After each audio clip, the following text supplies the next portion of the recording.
Bien, que Dios les bendiga, buenos días. Vamos a comenzar orando al Señor para que, como siempre lo hacemos, para que sea el Espíritu Santo de Dios quien nos revele todas las cosas. ¿Les parece? Oremos al Señor un momento. Padre, en el nombre de Jesucristo, te damos gracias, Señor, porque en esta hora nos disponemos, Señor, a aprender de tu palabra. Y queremos, Señor, que sea tu Santo Espíritu el que nos enseñe todas las cosas y el que nos guíe a toda verdad. Para eso, Señor, yo ruego, Señor, que tú prepares los corazones, las vidas, las mentes, Señor. Podamos enfocarnos en tu enseñanza, en tu palabra, Señor, para llegar a tener esta revelación en nuestras vidas, Señor, y de esa forma conocer tu voluntad y tu propósito para nosotros. Padre, te damos gracias en el nombre de Jesús. Amén. Amén. Entiendo que ustedes participaron la semana pasada. Si hay alguien que no participó, ahí tengo algunos estudios para compartir. Vamos a seguir con la clase Los atributos de Dios.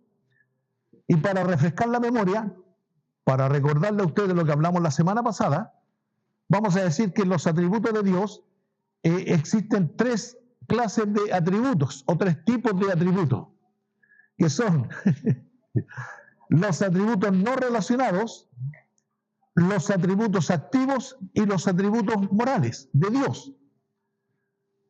Los atributos no relacionados son aquellos que están en la esencia de Dios. Antes de la creación, ¿qué era Dios? ¿Cómo era Dios? Los atributos activos son los que reflejan la relación que tiene Dios con la creación. Y los atributos morales es cómo Dios se relaciona con los seres morales que forman parte de la creación. Recordamos que Dios, desde un comienzo, a pesar de su gran inmensidad, de su gran poder, Él quiso darse a conocer a sus criaturas. Y lo hizo al principio, ya lo dijimos, esto es para refrescar un poquito la memoria, al principio lo hizo a través de la creación. La Biblia dice, los cielos cuentan la gloria de Dios. Por lo tanto, cualquier persona sin haber recibido el mensaje, si mira al cielo, en su conciencia va a tener que reconocer que hay un creador maravilloso que sostiene el universo. De hecho, en Romanos 1 dice que todos en su conciencia tendrán que reconocer al que creó las cosas. Y el problema de los hombres es que adoraron a las criaturas antes que al creador. Por ejemplo, los indígenas adoran al sol, adoran al árbol, adoran a la lluvia y le danzan a la lluvia, en vez de adorar al que manda la lluvia, en vez de adorar al que creó al sol, ¿verdad? Bueno, los cielos cuentan la gloria de Dios. El primer nivel de revelación que Dios tiene es a través de su creación. El segundo nivel de revelación que Dios tiene para revelarse a los hombres es a través de los profetas. Recordemos que Dios quería hablar a su pueblo y levantaba hombres específicos para hablar a su pueblo. Levantaba un profeta, por definición un profeta es el que habla en nombre de Dios. Y la palabra en los labios del profeta se llama profecía. La profecía es una palabra que viene de parte de Dios y no necesariamente anticipa el futuro.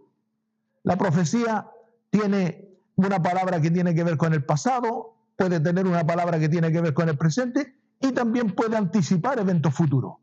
Entonces la profecía es una palabra que viene de parte de Dios, no exclusivamente aquella que habla de futuro, porque esa es la concepción que tenemos en la mente. Muchos de nosotros pensamos que la profecía es lo que va a venir. Sí, eso forma parte de la profecía, pero la profecía también es lo que Dios nos dice hoy. Y la profecía también es lo que Dios nos recuerda. Es una palabra que viene de parte de Dios. Por lo tanto, Dios, para revelarse a su pueblo, levantó profetas y le decía, dile a este pueblo que lo que hicieron, pasado, está incorrecto. Que rectifiquen el camino hoy, presente, o si no, futuro. Les va a pasar esto. Pasado, presente, futuro, profecía.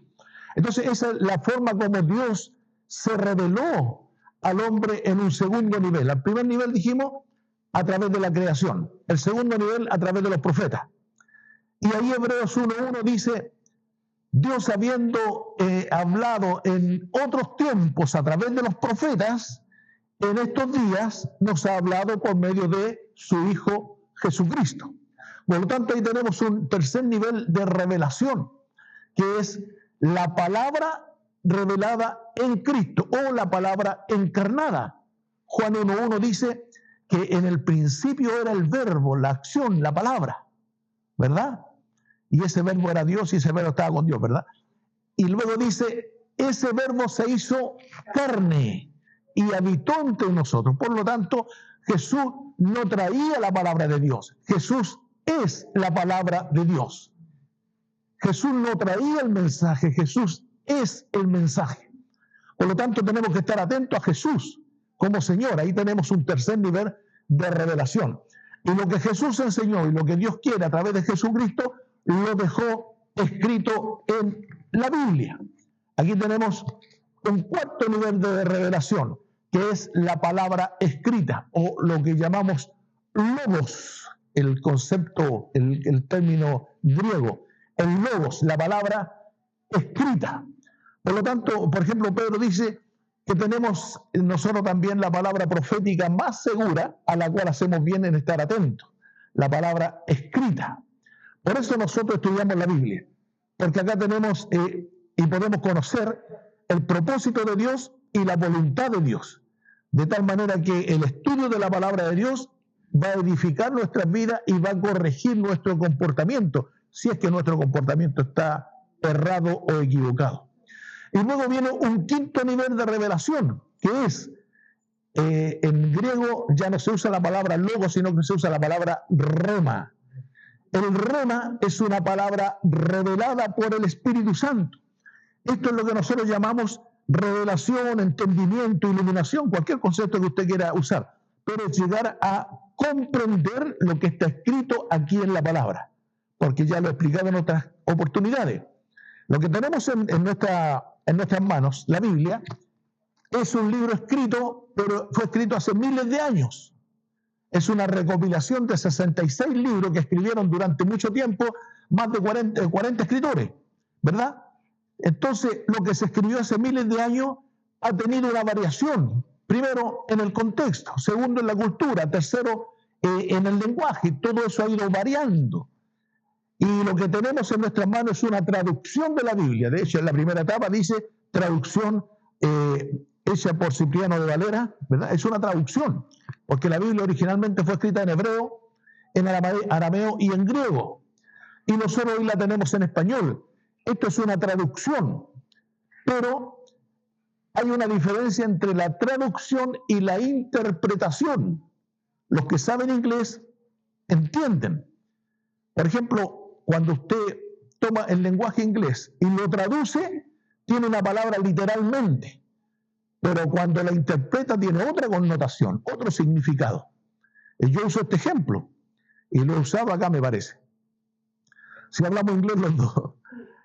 Yo le digo, juntémonos en el greenhouse. Greenhouse, una palabra en inglés. Y usted la traduce. Green, verde. House, casa. Ah, juntémonos en la casa verde, dice usted. Esa es la traducción. Y usted busca una casa verde y no la encuentra. ¿Qué quiso decir esa palabra? El greenhouse es el vivero o es el criadero de plantas. Esa es la interpretación. ¿Qué quiso decir? No qué dice, porque dice casa verde. Pero ¿qué quiso decir? Vivero o criadero de plantas. ¿Entiende la diferencia? Una cosa es la traducción y otra cosa es la interpretación. Bueno, nosotros tenemos la traducción de la Biblia, pero ¿qué quiso decir Dios en este pasaje? Es algo diferente. Por ejemplo, y aquí quizás me escape un poquito de la temática, por ejemplo, hay un pasaje bíblico que dice, si alguien te golpea la derecha, ponle también la izquierda. Entonces, ¿cómo interpretamos eso? ¿Vamos a tener que andar poniendo la cara derecha y la cara izquierda? ¿Qué quiso decir Jesús en ese momento? La traducción dice así, si alguien te golpea en la mejilla derecha, ponle también la izquierda. Entonces, para eso, para interpretar, tenemos que meternos en la cultura hebrea, donde los judíos usaban esos conceptos, izquierda y derecha e izquierda. Entonces, ellos, cuando hablan de la mejilla derecha, lo que quieren decir la derecha tiene que ver con autoridad en hebreo. Cuando alguien dañe, golpee, quiere herir, ofender tu autoridad, ponle también la izquierda. ¿Qué quiere decir la izquierda? Dar la espalda. Si alguien atenta contra tu autoridad, dale la espalda. Deséchalo, no lo desprecies. Y eso lo vemos aplicado cuando Jesús manda a los discípulos a predicar el Evangelio. Si alguien no lo recibe, sacudan sus pies, denle la espalda y vayan a otra ciudad. Eso es lo que quiso decir. Pero ¿qué es lo que dice la Biblia? Si alguien te golpea a la derecha, ponle también la izquierda. Entonces, si no interpretamos en forma correcta, no vamos a entender el concepto bíblico. Nos vamos a limitar con la traducción, pero lo que Dios quiere es que el Espíritu Santo nos revele todas las cosas, nos guíe a toda verdad. Entonces, así vamos a estar entendiendo lo que quiere decir la palabra de Dios. ¿Por qué? Porque lo mismo que Dios le dijo a Elías, a Moisés, a Eliseo, a Isaías, lo mismo Dios quiere decirlo a nosotros. Porque la palabra de Dios permanece para siempre. Pero nosotros cuando leemos muchas veces quedamos sin entendimiento. Por eso mi oración, si ustedes se han dado cuenta, cada vez que comienzo una clase, que sea el Espíritu Santo el que nos revele, para que usted cuando lea el texto bíblico diga, tantas veces que lo leí y ahora lo entiendo. Eso, entendimiento, se lo trajo el Espíritu Santo de Dios. Porque el Espíritu Santo de Dios nos revela todas las cosas. Entonces, pastor, le escucho, hable fuerte para que... Generalmente cuando se hablaba de la gente interpreta la izquierda con la derecha, la mejilla, se habla de humildad. Se piensa que la persona, al poner la otra mejilla, está mostrando humildad hacia la otra persona. Y es el equívoco que siempre vive. Claro. ¿Por qué? Porque le dan una interpretación privada. Yo pienso que es esto, dicen y lo enseñan. Pero no es lo que yo piense ni lo que yo crea. Es lo que Dios quiso decir, eso es lo que vale. Por eso hay un texto bíblico, cualquier texto bíblico, cada persona lo interpreta a su manera. Y dice, no, yo creo que él quiere decir esto, y otro dice, no, yo creo que quiere decir esto otro. Y Dios me habló de esta forma, y Dios me habló... No, Dios habla de una sola forma. ¿Cuál es? La revelación de su Espíritu. Esa es la forma que Dios tiene que hablar, para hablar. Y ese es el rema. Ese es el rema. El logo en lo escrito, el rema en la revelación, en la palabra fresca, que trae el Espíritu Santo al día de hoy, aquí y ahora. ¿Cómo aplico el concepto bíblico que fue escrito hace 1000 años, 2000 años, 3000 años atrás? ¿Cómo lo aplico al día de hoy? Ese es el rema de Dios. Eso es, ahí podemos decir, Dios me habló. Lo mismo que le enseñó a Moisés, lo mismo que le enseñó a Eliseo, a Elías, a cualquiera de los profetas, ¿verdad? Entonces, esos son niveles de revelación que Dios está dando y tiene para su pueblo. Y Dios, siendo eterno, siendo invisible, tiene sus atributos que nosotros tenemos que conocerlo para llegar a conocer a Dios. Porque el tema o lo importante no es conocer la palabra de Dios. Este es un conducto. Lo importante es conocer al Dios de la palabra. Llegar a tener un encuentro con el Dios creador. Esa era la tarea que Dios le había dado a Moisés. A Moisés le dijo, saca a mi pueblo de Egipto y tráelo al monte a adorar. Moisés cumplió en parte solamente ese mandato. Lo sacó, lo liberó de Egipto, lo llevó por el desierto, pero cuando tuvo que subir a adorar, subió él solo. No llevó al pueblo. Y cuando bajó, ¿qué pasó? El pueblo estaba adorando ídolos.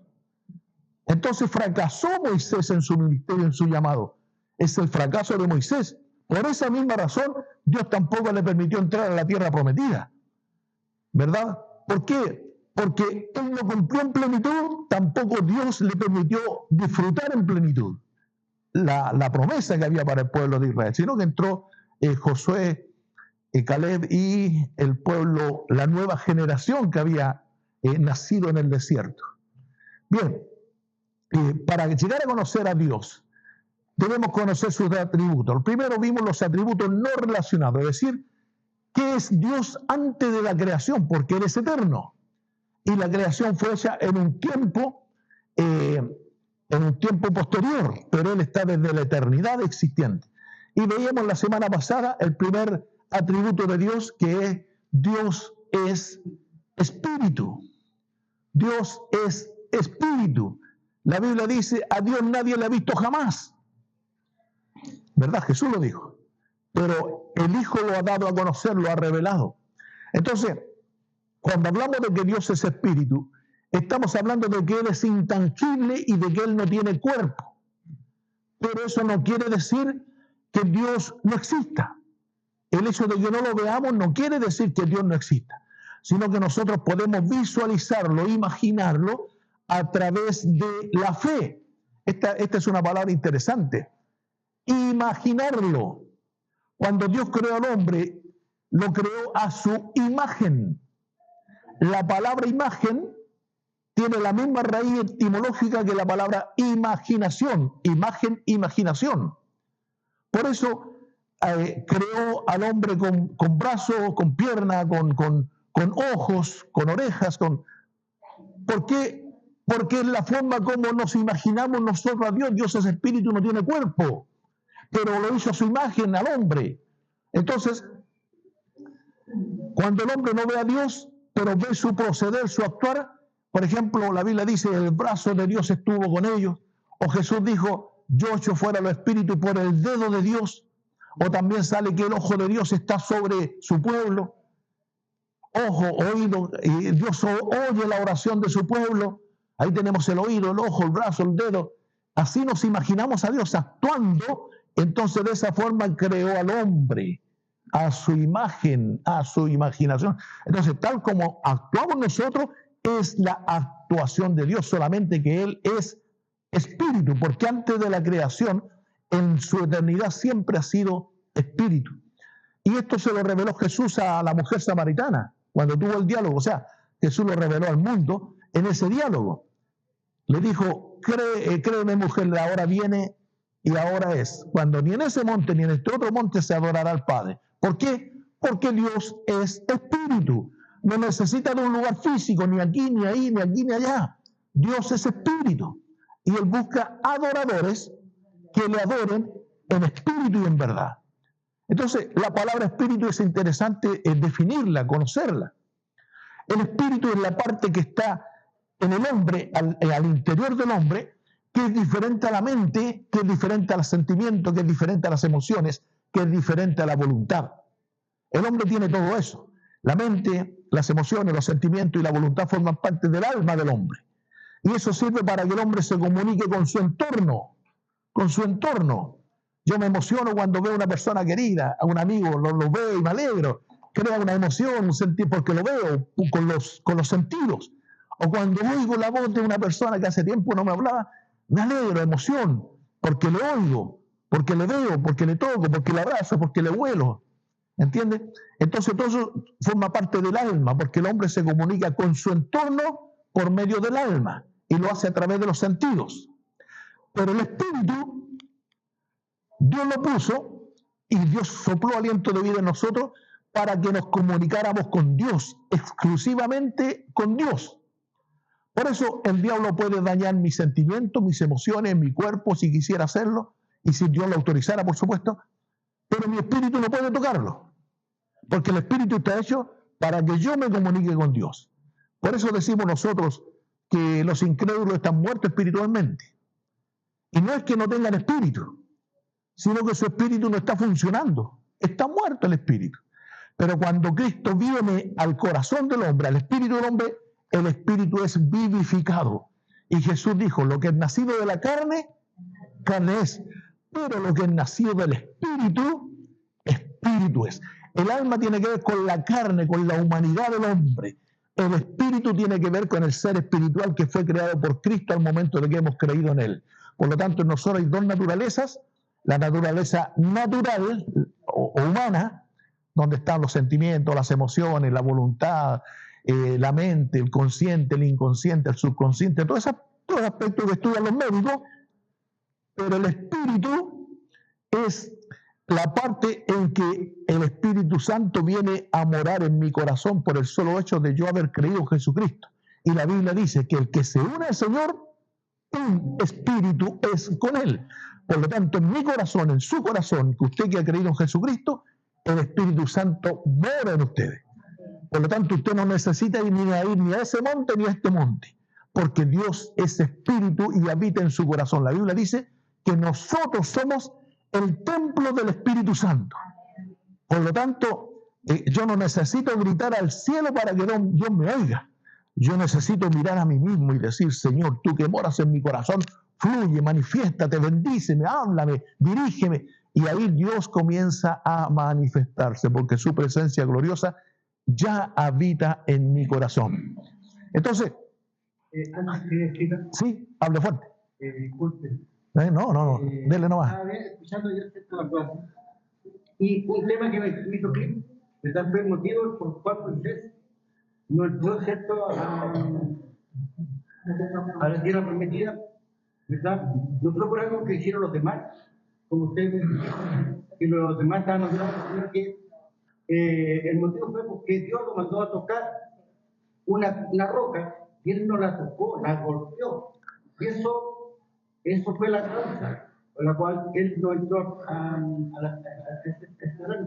el tema no es ni el palo ni la roca en sí, es lo que dice literalmente. La interpretación es otra. Es que él manifestó en su ministerio su humanidad. Así es. Y cuando manifiesta el hombre su humanidad y no manifiesta la voluntad de Dios, que es la obra del Espíritu, por lo que él hizo. Por lo que él no hizo. ¿Qué era? Primero, no, por lo que él no hizo. Porque no obedeció a Dios. Por eso quedó afuera. También la actitud del hombre. La actitud. ¿Cuál era la orden? Tocarla. No obedeció. Por lo que él no hizo. Claro. Entonces, la obediencia es fundamental en esto. Por eso hay que interpretar, no tanto literalmente. Hay versículos que se pueden interpretar literalmente. Por ejemplo, hay uno que dice, Jesús lloró. ¿Qué interpretación le vamos a dar a eso? Que Jesús lloró, le corrieron lágrimas. No tiene una doble interpretación. Pero cuando Jesús, por ejemplo, le dice a los discípulos, hagan ustedes lo mismo porque yo ejemplo les he dado. ¿Qué quiso decir Jesús con eso?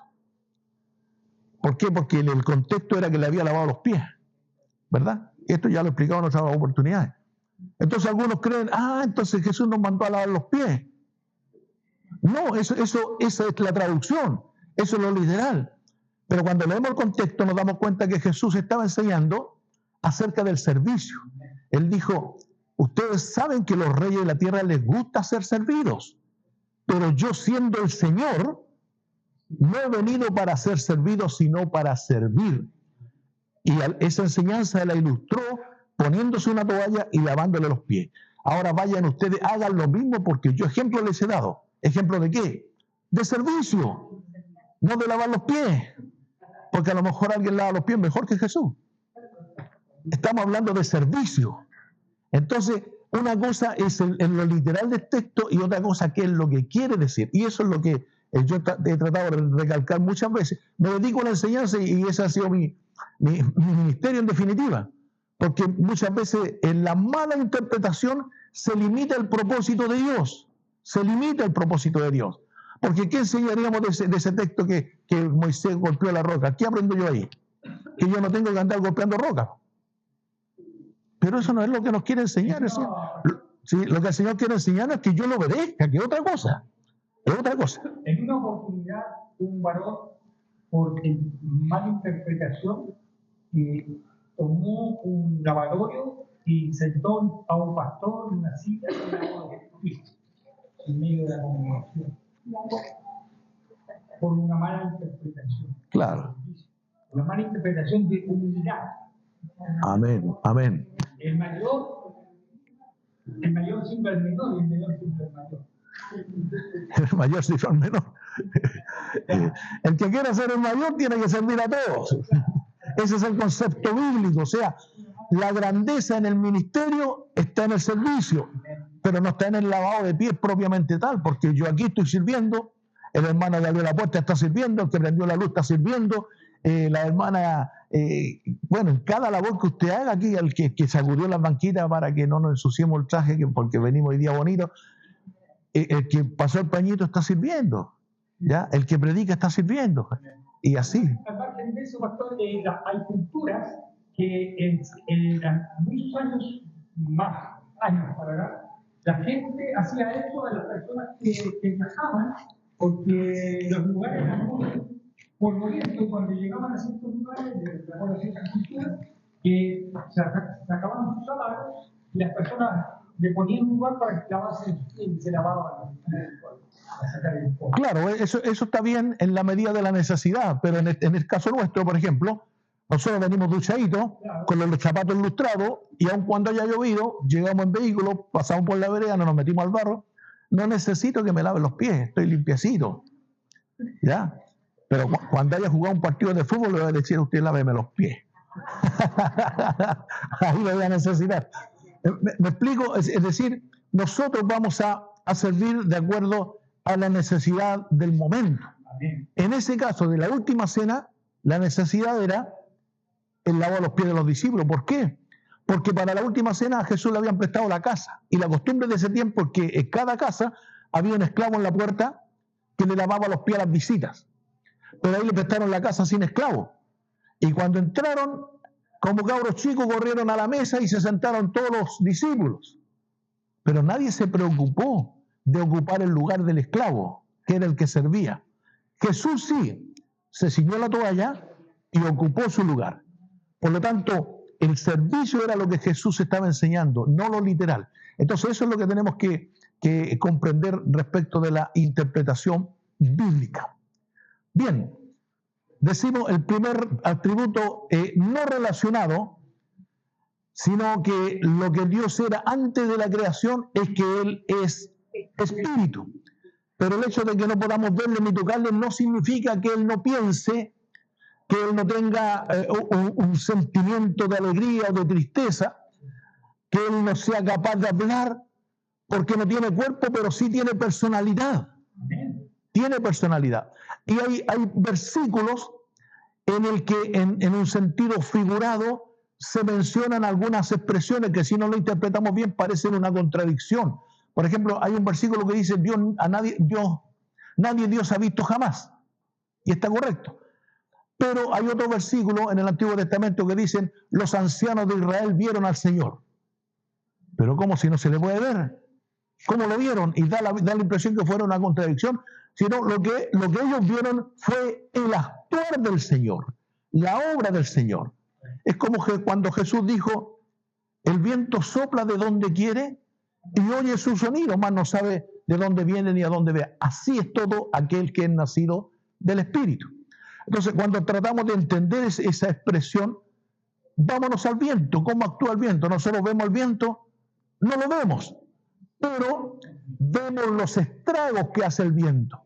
Vemos techos levantados, vemos árboles que son desarraigados por la fuerza del viento, pero al viento no lo vemos. Entonces, vemos los efectos del viento. Así es todo aquel que nació del Espíritu. Nadie va a ver al Espíritu Santo en mí, nadie. Pero todos pueden ver la obra que el Espíritu Santo está haciendo en mí. Mi familia, mis amigos lo vieron, se convirtieron, porque vieron la obra de Dios en mí. Vieron a Dios actuando en mí. Pero no es que lo hayan visto literalmente, sino que vieron cómo Dios actúa. Por eso, esos versículos que aparentemente son una contradicción, no son contradicción. La Biblia no tiene ni una sombra de contradicción. La Biblia es verdad y lo que dice es, solamente que nosotros debemos saber interpretar y no solamente limitarnos con la traducción de la Biblia.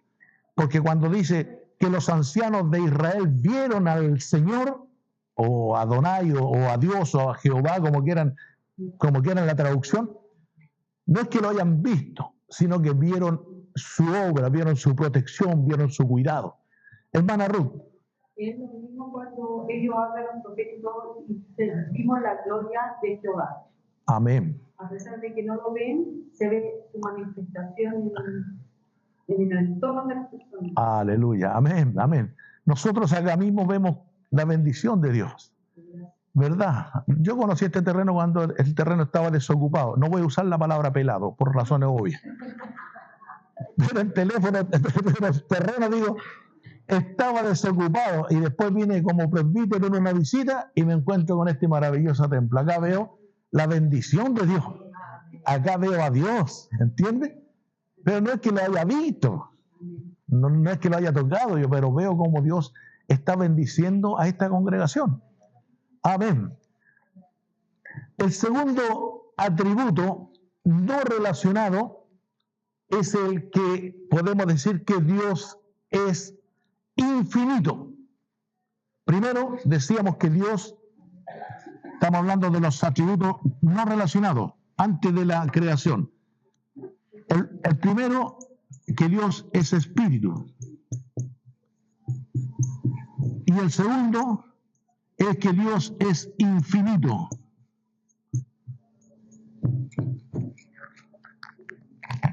Literalmente la palabra infinito es que no tiene fin. Y en ese sentido podemos decir que Dios es infinito en dos aspectos.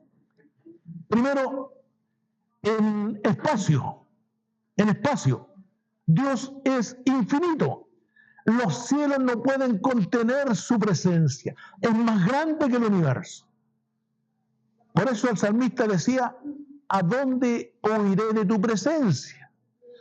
Si a las estrellas me remontare, ahí estás tú. Y si en el Seol hiciera mi estrado, ahí estás tú. ¿A dónde huiré de tu presencia? Y esto es significativo, esto es importante. Porque nosotros tenemos que enseñar a nuestros hijos o a nuestros nietos que Dios está en todas partes. ¿Para qué? Para que ellos puedan tener temor de Dios. Y cuando hablo de temor de Dios, estoy hablando de que le tengan respeto a Dios. Por ejemplo, en una sala de clase ellos no pueden mascar chicle por respeto, no pueden decir garabato por respeto, no pueden fumar ni drogarse por respeto, ¿verdad? Es una sala de clase, pero en la presencia de Dios, que está en todo lugar, tenemos que respetarla. Entonces a eso le llamamos temor de Dios. No estamos hablando del miedo de Dios, estamos hablando del respeto que le debemos tener a Dios, o la reverencia, de tal manera que no es porque no me esté mirando mi mamá o mi papá, diga el niño, tampoco me está mirando el profesor, así que ahora puedo hacer lo malo. No, Dios está en todo lugar. Eso tenemos que hacérselo saber a ellos, y por supuesto, y obviamente tenemos que saberlo nosotros. No porque mi jefe no me esté mirando yo voy a flojear. Dios está presente ahí. No porque no esté mirándome mi esposa yo voy a poder ponerme a mirar con otros ojos a otras mujeres. Dios está ahí. Dios mira la actitud de mi corazón. Dios conoce mis pensamientos. Aún no está la palabra en mi boca y ella la sabe toda. Por lo tanto, el solo saber que el atributo de Dios es infinito ya debe provocar en mí una reverencia, un respeto, un temor de Dios. Entonces, en ese sentido, podemos decir que Dios es infinito en cuanto al espacio. Está en todo lugar. Y también tenemos que decir que Dios es infinito en cuanto al tiempo, porque Él es eterno, es desde siempre y para siempre. Por lo tanto, Dios no tiene ni principio ni fin. Dios no fue creado. Es el único ser increado o no creado de la creación. Es el único ser que no ha sido creado. Por el contrario, Él ha creado todas las cosas, lo visible y lo invisible. Él creó los ángeles, Él creó los hombres, Él creó el mundo, Él creó las estrellas. Él lo creó todo. ¿Por qué? Porque Él es antes de la creación. Por eso la Biblia dice, hablando de Jesús, en el principio era el verbo, ya era el verbo, y el verbo era con Dios y el verbo era Dios. Por lo tanto, Jesucristo es la manifestación de Dios a los hombres hecha carne, y habitó entre nosotros y vimos su gloria como la gloria del unigénito del Padre. Pero ese Jesús que los apóstoles vieron ya no está, porque era de carne y hueso. A Él lo crucificaron, a Él lo lo pusieron en una tumba, pero como Él es Dios y una tumba no puede retenerlo, Él resucitó de entre los muertos con un cuerpo diferente, con un cuerpo glorificado. El cuerpo de Jesús propiamente tal ya quedó en la tierra, pero Él resucitó con un cuerpo de luz, de tal manera que asumió la divinidad nuevamente y se puede aparecer aquí, se puede aparecer allá, se puede aparecer en cualquier parte porque Él es Dios. De hecho, el libro de los Hechos relata varios pasajes en el que se apareció a los apóstoles. El Evangelio de Juan relata el pasaje cuando Él se manifestó a los apóstoles ahí en la playa, ¿se recuerda?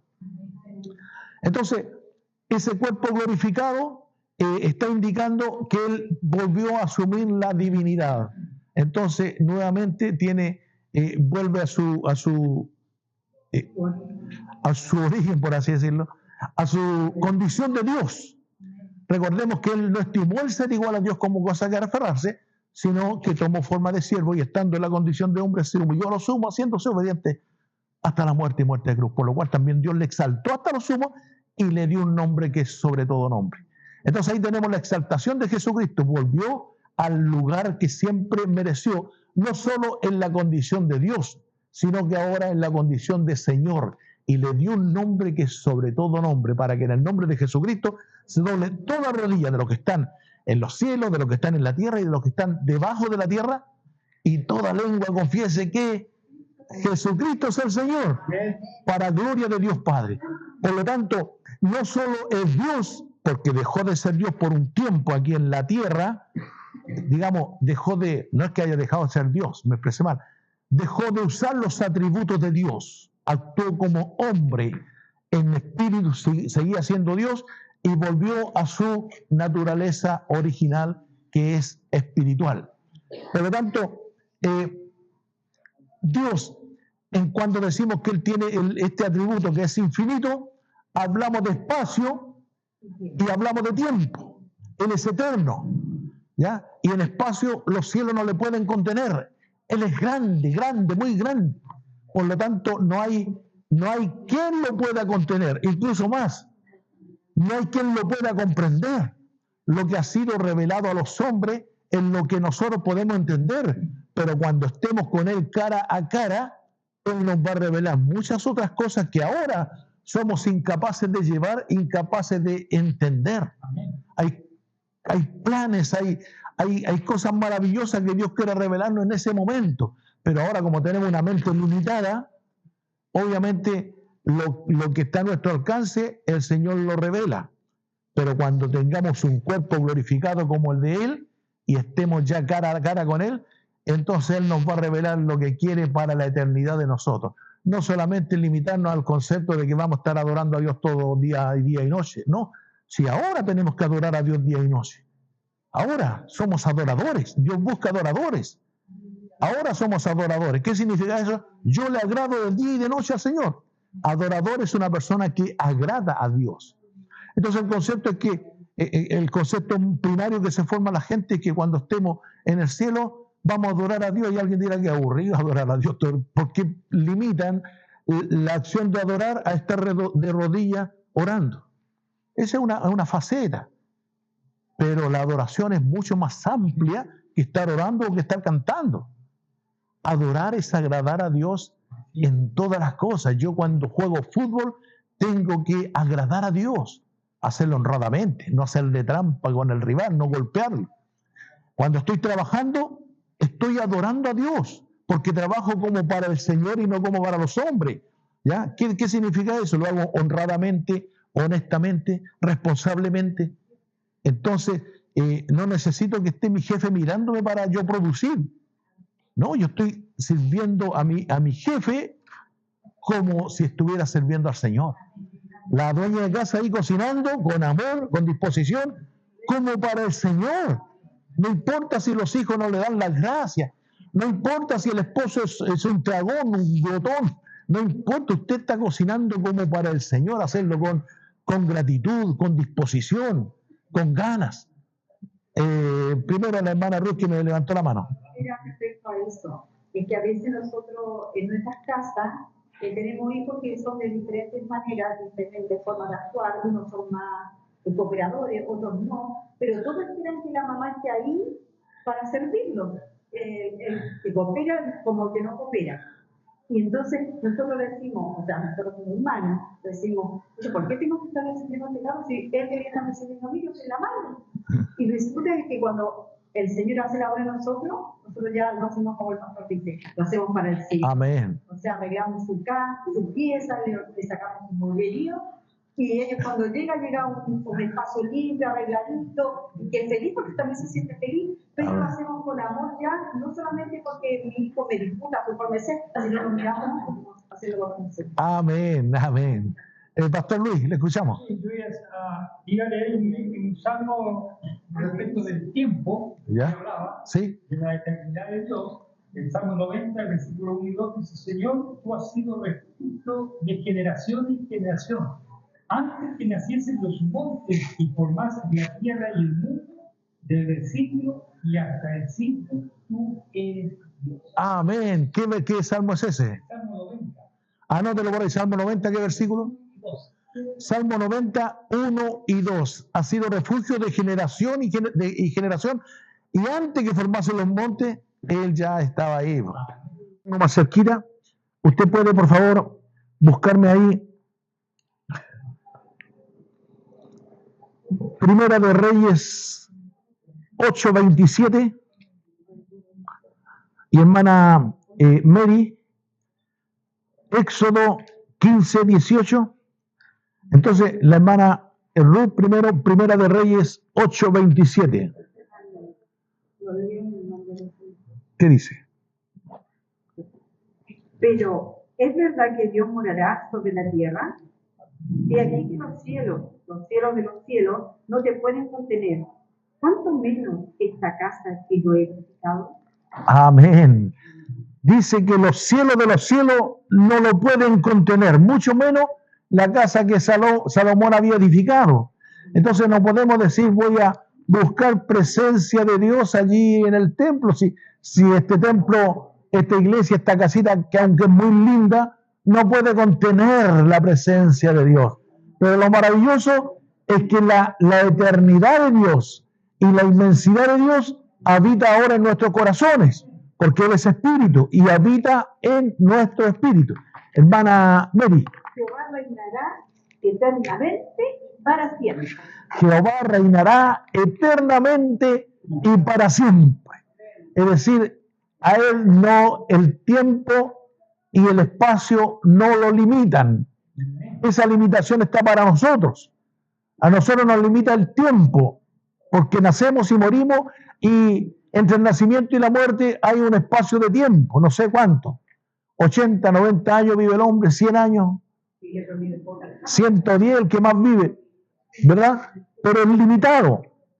Y en cuanto al tiempo también, en cuanto al espacio también es limitado. Yo no puedo estar aquí y al mismo tiempo estar en mi casa, por ejemplo. Tengo que movilizarme de un espacio a otro. Estamos limitados. Me recuerda cuando un dicho que tenía mi mamá, cuando nosotros le pedíamos cosas y éramos varios hermanos, y él decía, momento, ella decía, momento, tengo 2 manos nomás. Entiendo su limitación. No podemos hacer todas las cosas al mismo tiempo. Bueno, para eso necesitamos, obviamente, organizarnos, ¿verdad? Para eso necesitamos. ¿Para qué? Para que el espacio y el tiempo no nos sorprendan. Necesitamos. Yo tengo 2 brazos de más y después no está. Claro, si fuera pulpo no estaría acá, dice la hermana yo.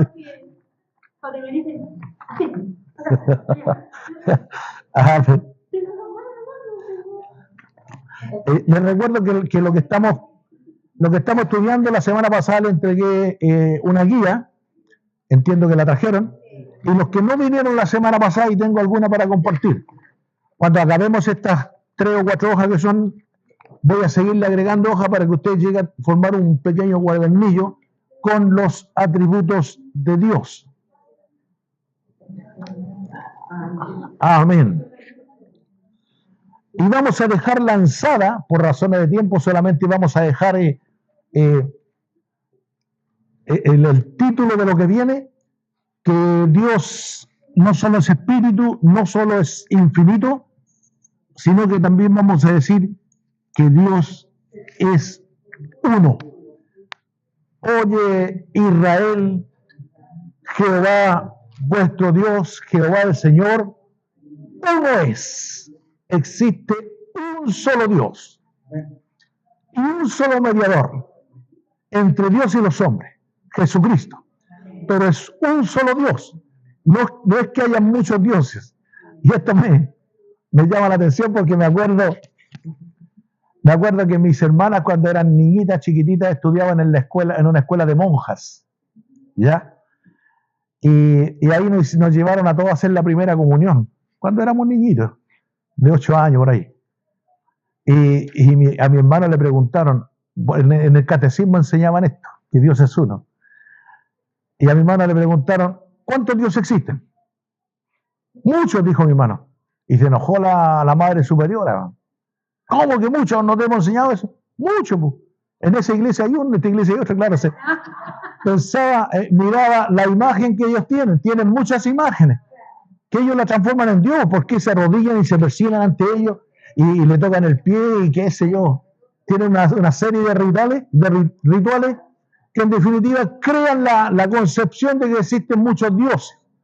Aunque digan lo contrario, en definitiva, la gente al ver una imagen allá y una imagen acá, lo que tenemos que enseñar de que si bien es cierto Dios es uno, pero también es espíritu, por lo tanto no está limitado a imágenes. No debemos adorar imágenes. Bien, lo que viene entonces a continuación, a partir del próximo domingo, vamos a estudiar la unidad de Dios. Entonces, esto va a ser interesante porque nosotros, por la palabra de Dios, también derivamos un concepto que no es bíblico, pero lo hacemos para el entendimiento de la gente, diciendo que existe la Trinidad de Dios. La unidad y la Trinidad. ¿Por qué la Trinidad? Porque decimos que son 3 personas, Padre, Hijo y Espíritu Santo, y decimos, pero ¿cómo? ¿Acaso Dios no es uno? Todo eso lo vamos a estar revisando, estudiando y explicando la próxima clase, la próxima escuela dominical. Dios es uno. Amén. ¿Dudas, preguntas, comentarios? Sí, después vamos a seguir agregando todo esto. ¿Algún comentario, alguna pregunta, alguna inquietud? Bien, si no hay más, entonces vamos a orar para concluir con esta parte y luego partir con nuestro culto. Padre, te damos gracias en esta hora en el nombre de Jesucristo, porque en tu amor y en tu misericordia tú nos has permitido, Señor, poder a través de tu palabra ser edificados, Señor, ser enseñados, aprender, Señor, ser llevados al crecimiento, para que al conocer, Señor, tus atributos podamos nosotros, Señor, entender cuál es tu inmensidad, Dios, y cuál es tu comportamiento, y cuál es tu presencia, Señor, y cuál es tu manifestación. Por eso queremos, Señor, que tú cada día te sigas revelando en nuestras vidas y hazlo a través de tu Santo Espíritu. Te bendecimos y te agradecemos, mi Dios. En el nombre de Jesús. Amén. Amén. Que Dios les bendiga.